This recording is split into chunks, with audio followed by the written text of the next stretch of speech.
Hey everyone, welcome to this weekly Sidereal Astrology forecast for the week of April 14th to the 20th of 2025. All right, so this week we are coming off of the full moon that we had last weekend here just on last Saturday. And so it is an implementation week. Typically after the full moon is a time to then really put forward and disseminate the information or the perspectives that we gained during the full moon. Because the full moon is the halfway point of the lunar month. It's typically where we do gain a new perspective on things, and we often do make a pivot along the monthly cycle. So with this, we now have a lot of planets. All the fast movers are finally direct. We've had a lot of retrogrades recently. Mars was retrograde late last year, early this year, and then just now, very recently, Mercury and Venus were retrograde. So both Mercury and Venus, of course, Mars is direct. Both Mercury and Venus are now direct as well. So there is this forward movement.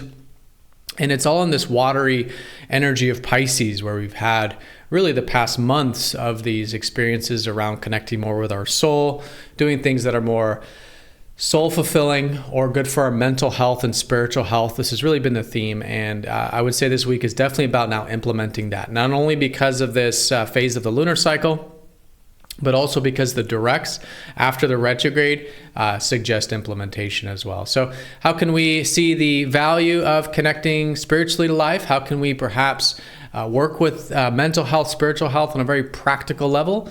These are some of the things generally that I think are great this week. Now, Mercury will be over Neptune on Wednesday. That really adds to a new chapter in regards to that really receptive mind, maybe things like spiritual understanding, spiritual activities, imagination, this kind of, again, watery energy being really activated. And I would say it's just another step in the right direction since we've been having that one since March 2nd. When we do get to the weekend, that's the third quarter moon, more action. We do have Mars trining up to Neptune. There's a support from the watery energy, a little bit support and ease to go with the flow and all that kind of stuff. But also the sun will be squaring Mars, so a little bit of an over-under extreme, maybe with the fire energy, maybe with self-expression and assertiveness, which we can channel constructively. All right, so let's go ahead and take a look at all of this here in more detail when we return.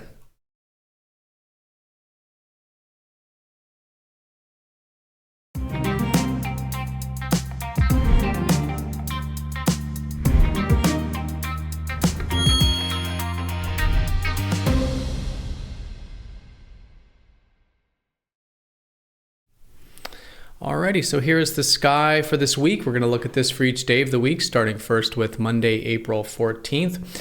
And as you can see here, we are using the visible sky on this channel, which is very different from mainstream astrology. Unfortunately, in mainstream, you won't see them using the visible sky like this. And so the signs are different. Signs are very different. Like, for example, the sun is still in Pisces. If you were to look up at the sky or use a planetarium in this case, not Aries as maybe mainstream might say. So if you're noticing the sign placements are different, definitely check out that link down below for more information on true Sidereal Astrology. All right, so don't really need a recap since, again, we're just still dealing with a lot of this Pisces energy. The sun is going to be finishing Pisces this week, though. Early next week, we'll get closer to Aries. But it's still definitely a week of that receptive energy. But again, Mercury and Venus are direct here now. And so it's really about implementing more of that receptive energy, connecting with our soul and mental health and spiritual health. Mars is well set in Cancer now, moving direct as well, of course. And so this is another water energy. In this case, Cancer deals more with protection, protecting for ourselves and others. And especially with Mars here, it's like the protector. So this has been an energy really, as far back as late last year because of Mars's retrograde, but these past couple of weeks have been reactivated again. So it's been really good to connect to our feelings, emotions, the past, our roots, and get in touch with who and what is really important to us personally in life. These intrinsic values that we can be a protector of, or just put a little bit more action and energy into in our life. So this is quite a supportive energy, especially from this earlier part of Pisces in that Cancer. But like I said, later in the week, as the sun gets closer to Aries, we'll be squaring up to that Mars a little bit. But let's go ahead and run through this each day of the week, starting first with Monday here. So Monday, the moon will be shifting into Libra and will be here Tuesday as well. Libra is the constellation of balance. Libra, the scales. It's all about bringing things back to an even keel. And so this can be great in our personal life, such as seeing if there's any areas that are out of balance, we can bring back into balance. But also in our relationships, there tends to be a lot of themes with this around justice, doing what's right, morality, ethics, finding mutual agreement, coming to middle ground. These are all great things to cultivate. We'll probably notice some themes with that. And again, the main theme here is that we're really applying the new perspectives from the weekend, from that full moon. And in this case, maybe bringing a little bit more balance into our personal and interpersonal lives. Now, once we start to get to the Wednesday time, the moon will start to shift into Scorpio. The moon will also be in Ophiuchus on Thursday as well. So Monday, Thursday, definitely the deeper energies of things. Scorpio is all about unearthing and bringing the deeper dimensions to the surface. And then Ophiuchus is about working with them. So Wednesday, great day for research, uncovering deep things, empowerment, self-empowerment, facing fears. And then Thursday, probably more in the healing context. How can we actually work with this energy? Maybe having more acceptance about the deeper dimensions of life, maybe doing some healing, maybe moving through some wounds, some doubts, some insecurities, whatever it is. And this can all be very healing and transformative as we then get into the weekend afterwards, after kind of going into the cocoon, if you will, with the moon in these deeper constellations. So along with that, on Wednesday and Thursday, Mercury will be passing over Neptune for the last time of this year. So because of Mercury's retrograde over this part of the sky, this has really already been activated as far back as March 2nd. So we could say the past month and a half. Again, really about receptivity. Neptune is the constellation of Pisces, the planet of Pisces. And, it really deals with a lot of that similar energy. And so Mercury over here can really make our minds, go into the ethers. It can be great for imagination, intuition, spirituality, creativity. And it is good to let the mind wander there a little bit. There's usually not too much of an issue with it. Of course, it's a very different energy, right? Our practical minds going into this, what you could call the unconscious worlds, the spiritual worlds. But conjunctions here do tend to be at least more neutral. And so I would say, okay, so what's been going on maybe March 2nd, if there's anything specific there, or let's just say the past month and a half, in regards to implementing this more spiritual approach to life, or intuition, or imagination, or again, mental health and spiritual health. Mercury really wants us to ground things practically into our everyday life. And we don't hear it talked about too much, but Mercury is the ruler of Virgo. And so we could say the shadow of Virgo. While Mercury is Gemini, and Gemini is learning and curiosity, and that's what we think of Mercury as, the planet of learning and communication.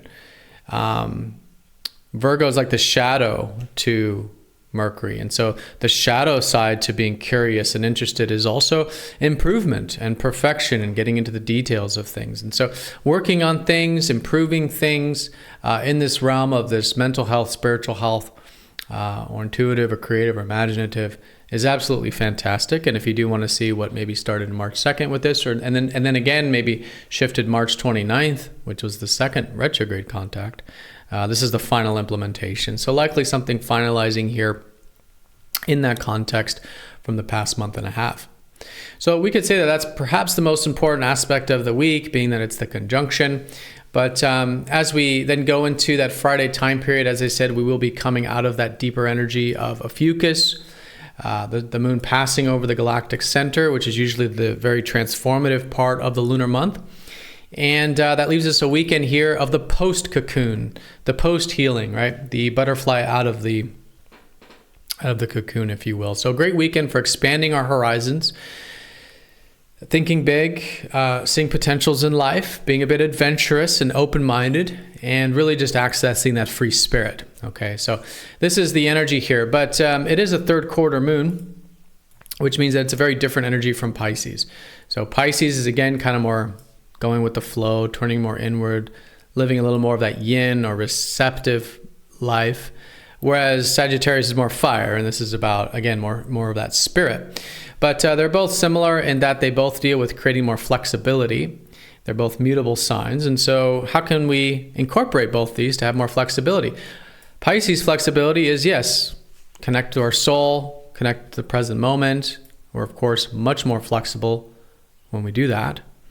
But also when we're open-minded and adventurous, right? If we're adventurous, we're being open-minded, we're flexible as well. So I think it's a good weekend to see how we can incorporate these two very different energies.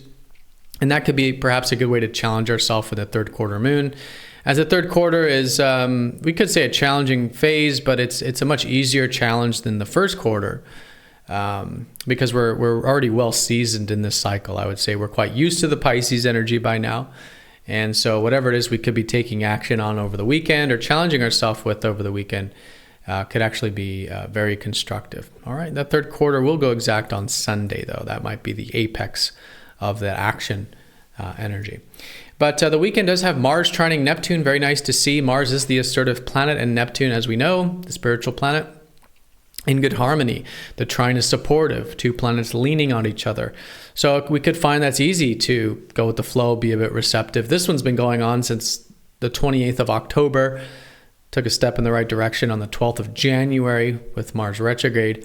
But anyways, here we are with the final one. And this is perhaps integrating, finalizing more of this receptive action and aligning our actions with our soul, aligning our egos with our soul, right?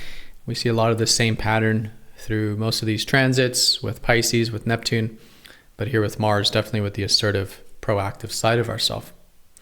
All right, when we do get to that Sunday time period, the most important thing here is that the sun will be squaring up to Mars. There could be a little bit of an over-under extreme with maybe some of the fire energy, over-assertiveness, non-assertiveness, very proactive, maybe not feeling so, or maybe very expressive, then not so much. Pendulum usually swings with the squares, but it's all about integration, right? So how can we intentionally have healthy fire, intentionally express ourselves, intentionally be proactive, assert ourselves, assert our needs, take initiative, but doing it mindfully, doing it with intention, constructively, and this becomes a very, very constructive weekend, very, very important, very, very positive transit, being that we then implement more of that fiery side of ourselves. As a backdrop to that, we do have some sextiles, very minor aspects. Venus, again, sextiling Uranus, some new and different experiences perhaps over the weekend, at least available, that we can choose or choose not to cultivate. And Mercury sextile Pluto, maybe a willingness to dive deep and maybe some deep communications. Nothing we're forced into, but a little bit of support for those as well.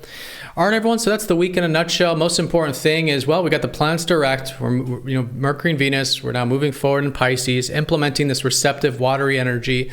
It is an implementing week coming off of the full moon.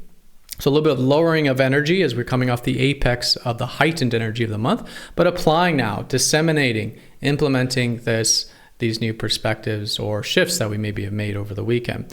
Again, lots of this receptivity, Mercury over Neptune, another new chapter, another step in the right direction with probably incorporating this receptivity more practically in our everyday lives, maybe even understanding it, maybe even being able to communicate it and work with it, very much mentally or practically like that. Once we do get over to the weekend, coming out of a bit of a deeper energy, feeling a little bit more of that free spirit, but we want to integrate that with that open-mindedness and adventurousness in this, while at the same time being receptive, right? At the same time incorporating that Pisces energy of going with the flow, etc. But we have definitely the support for that receptive energy. Mars trining up to Neptune, especially when it comes to our actions. But just a little bit of mindfulness there with any over-under feelings of that fire. That is really an important part of ourself trying to come through that we can be mindful of and intentionally implement through healthy assertiveness, healthy proactivity, etc. All right, so everyone have a fantastic week. Thank you so much for watching. Be sure to stay tuned for the live stream. We go live here just a few hours after this upload every week, every Sunday at 1:15 p.m. Eastern Time of the Americas. So I hope to see you there. But either way, have a great week, everyone, and I'll see you all next time for the next astrology forecast. Take care.